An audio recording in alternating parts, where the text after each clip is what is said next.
ទៅអូនបងហើយនឹងសួនយើងស្បត់មុខព្រះស្បត់ថាយើងស្រឡាញ់គ្នាណាស់សូមព្រះជាម្ចាស់ហើយស្នេហ៍យើងផងអូនកុំព្រួយណាកែវល្អໄວបើស្រីនៅឆ្ងាយពីបងមិនភ្លេចអូនទេចិត្តស្នេហ៍អស់មួយជីវិត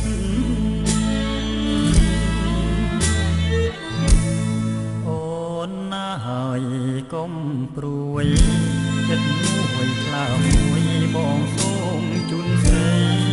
បងសច្ចាថាស្មោះលោកស្រីមួយថ្ងៃនឹកតាកលយា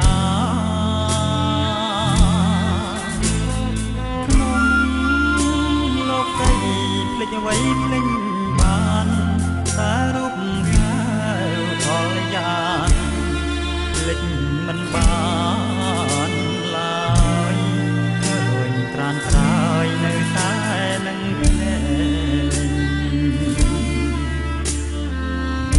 អូនដូចព្រះច័ន្ទដែលពេញបរមីបងដូចរាត្រី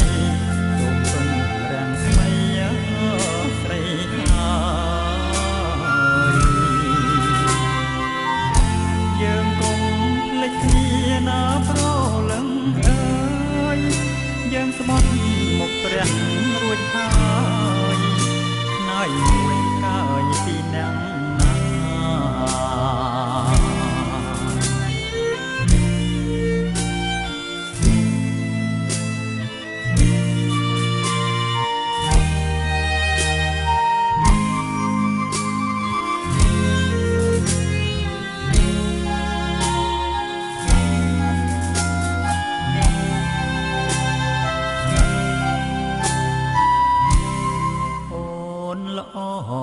ទាំងអស់